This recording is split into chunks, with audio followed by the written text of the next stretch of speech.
Você já fez a experiência de sentir vergonha em alguma situação, de alguma coisa?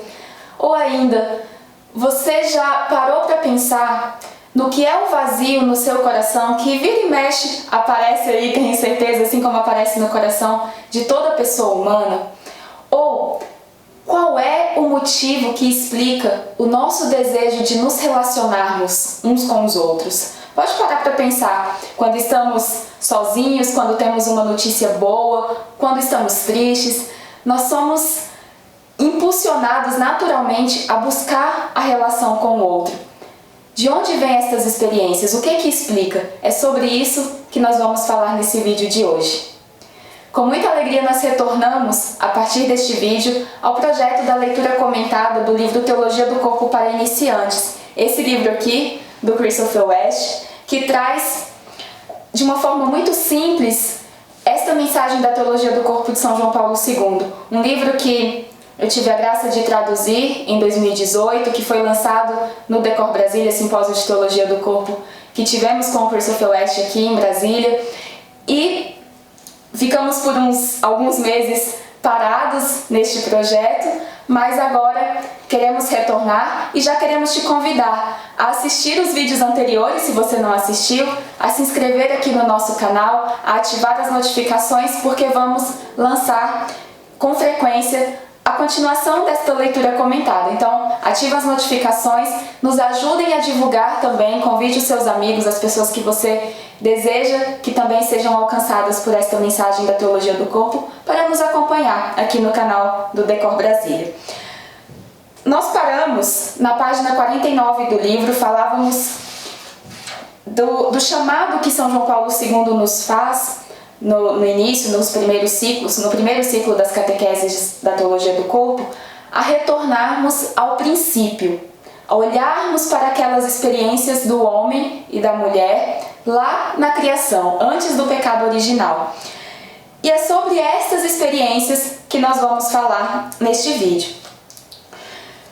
Não sei se você já parou para pensar, mas parece, olhando para a nossa realidade hoje em dia, parece que nós estamos envolvidos em certas trevas acerca daquilo que significa ser humano, daquilo que significa ser gente.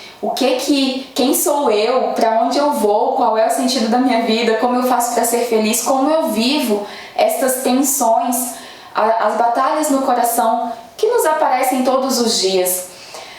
São João Paulo II traz para nós 3 experiências do homem do princípio, antes do pecado original, que são a solidão original, a unidade original, a nudez original. Quero uma dica para não esquecer mais quais são estas experiências. Falamos desta dimensão de trevas que parece nos envolver acerca de quem nós somos, da compreensão que nós temos de nós mesmos. Como nós falamos sol em inglês, sun, S-U-N, solidão, unidade e nudez original. Estas 3 experiências que São João Paulo II discute no primeiro ciclo das catequeses da Teologia do Corpo são como este sol, esta luz que vem ao nosso encontro em meio a estas trevas e nos ajuda a redescobrir a beleza da nossa humanidade. São João Paulo II lá na catequese número 11, ele fala que dentro de nós existe um eco do princípio. E aqui quero ler como o Christopher West coloca isso. São João Paulo II sustenta que existe dentro de cada um de nós um eco do princípio. As experiências originais do homem, diz ele, se encontram na raiz de toda a experiência humana. De fato, encontram-se tão ligadas às coisas ordinárias da vida que, em geral, não nos damos conta de serem extraordinárias. Este é um trecho da catequese número 11 que o Christopher cita aqui na página 49 do Teologia do Corpo para Iniciantes. Existe dentro de nós um eco deste princípio. Ou seja, ainda que as nossas experiências humanas tenham sido alteradas, de certo modo reconfiguradas a partir do pecado original, veremos isso mais para frente, mas existe ainda dentro de nós aquela raiz das experiências originais. Este vazio no coração que nos leva a buscar algo fora de nós, a buscar uma relação fora de nós, por exemplo, é um desses ecos do princípio. O nosso desejo de nos relacionarmos com algo transcendente. Qualquer pessoa humana, ainda que não seja uma pessoa que tenha uma vida de fé, uma vida envolvida na relação com Deus, diretamente dentro de uma religião, mas todos nós buscamos esta experiência com o transcendente. Este é um eco do princípio. A linguagem do Gênesis, que São João Paulo II usa para meditar acerca destas experiências originais, particularmente os trechos de Gênesis 1 a 3, é uma linguagem simbólica. O Christopher continua aqui: nós abordamos estas experiências através do simbolismo da linguagem bíblica. O simbolismo é a maneira mais adequada de abordar verdades espirituais profundas, que é a pretensão do Gênesis. Aqui é algo muito importante. Muitas vezes, ao lermos a Sagrada Escritura, ao tentarmos entender ali os relatos da criação que nos são apresentados tanto em Gênesis 1 quanto em Gênesis 2, nós temos muitas dúvidas. Adão e Eva existiram mesmo? Qual que era essa árvore? Era uma árvore, o fruto da árvore do conhecimento do bem e do mal era uma maçã? Era outra fruta? Como já nos perguntaram certa vez, por que essa árvore estava no meio do jardim, não no canto? Enfim, são muitos questionamentos que muitas vezes nos surgem e que nós precisamos tomar cuidado para que eles não nos tirem do foco destas passagens, desta linguagem que o Gênesis traz. E quando o próprio Catecismo, o São João Paulo II, aqui o livro, falam desta linguagem simbólica, é importante entendermos o seguinte: alguns santos da Igreja vão dizer que esta linguagem do Gênesis é uma linguagem mítica, uma linguagem do mito, não no sentido de uma fábula, não no sentido do mito como num conto de fadas, mas uma linguagem que é a única capaz de nos fazer tocar em alguma medida realidades muito profundas. Vou dar um exemplo análogo para ficar mais claro. Quando nós vamos explicar algo a uma criança, algo denso, algo difícil de se compreender, nós trazemos isto para a criança em uma linguagem que ela é capaz de absorver, que ela consegue alcançar ali algo daquilo que está sendo passado. Não é uma linguagem mentirosa ou uma linguagem falsa ou uma linguagem de fábula, simplesmente de algo que não existe, mas é falar de uma realidade usando termos, usando histórias, usando colocações que nos permitem compreender realidades muito profundas. Não à toa, lá nas últimas frases desta página ainda, nós lemos assim: o conhecimento científico é certamente valioso, mas não pode nos dizer o significado espiritual da nossa existência. A linguagem do Gênesis nunca teve o intuito de nos trazer relatos científicos sobre a origem do mundo. O método científico existe para isso. Nós temos a ciência para isso. É por isso que São João Paulo II, fazendo um parênteses aqui, fala que não há oposição entre fé e razão, porque ambas, se feitas de maneira honesta, nos levam ao conhecimento da verdade das coisas. Mas a linguagem do Gênesis aqui não tem o intuito de fazer relato científico, mas antes de nos mostrar uma profundidade do significado espiritual da nossa existência. E é isso que São João Paulo II nos convida a alcançar quando ele nos fala de retornarmos ao homem do princípio. Os relatos de Gênesis 1 e 2 nos trazem dois pontos de vista acerca da criação do homem e da mulher aqui, da humanidade.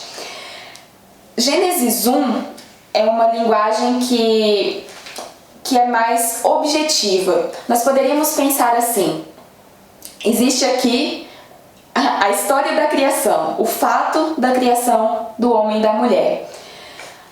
Em Gênesis 1, nós temos uma visão objetiva, uma visão como se fosse de cima para baixo. É Deus olhando para a criação e dando aquela percepção objetiva, uma realidade objetiva da criação. Em Gênesis 2, nós temos um relato mais subjetivo.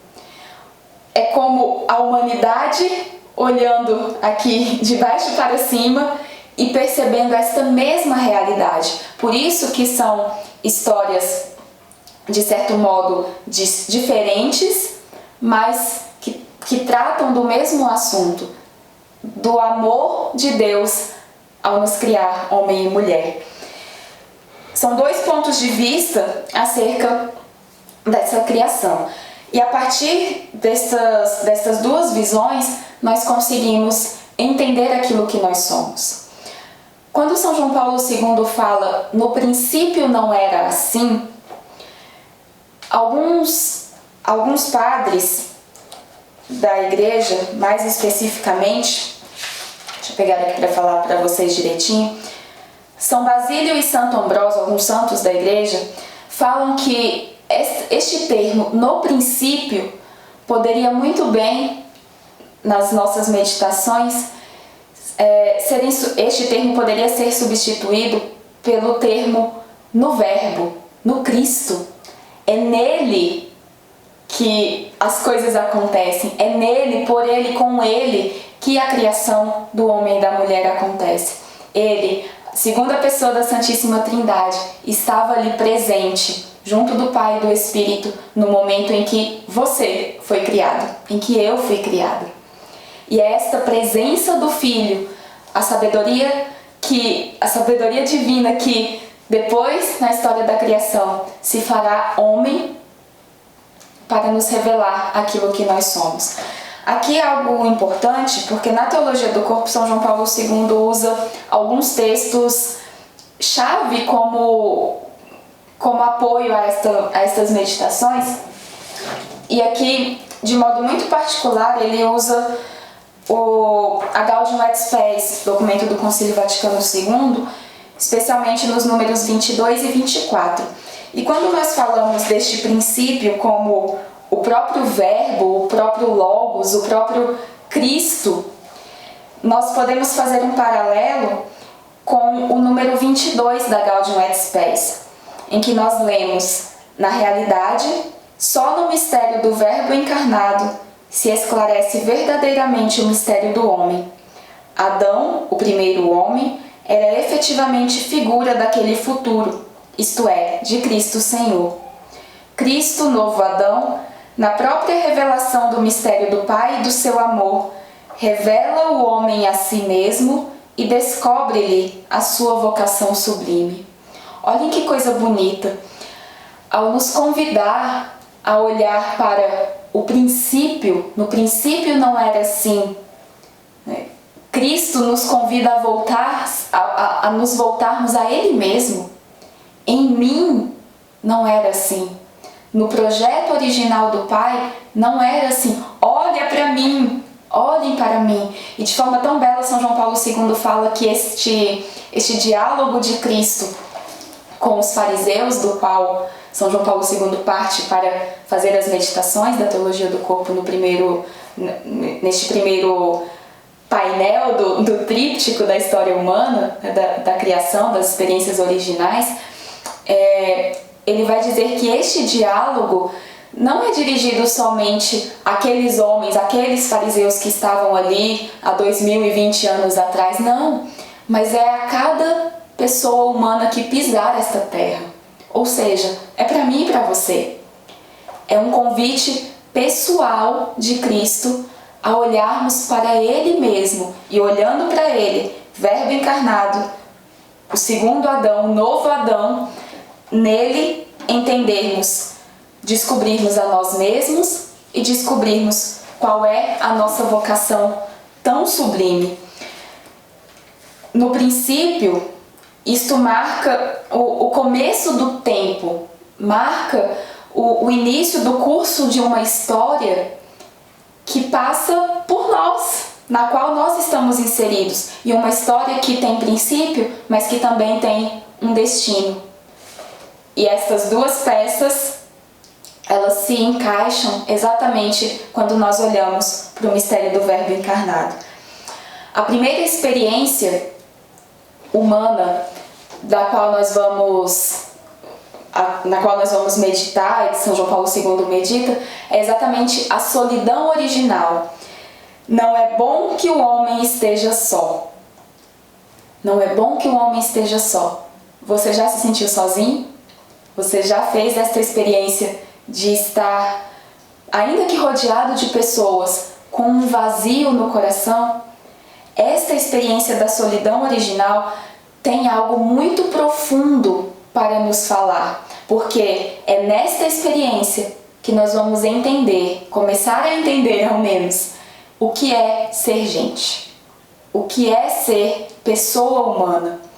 É nesta experiência da solidão original que São João Paulo II retrata com tantos detalhes que nós podemos nos apoiar para entendermos o que é ser humano.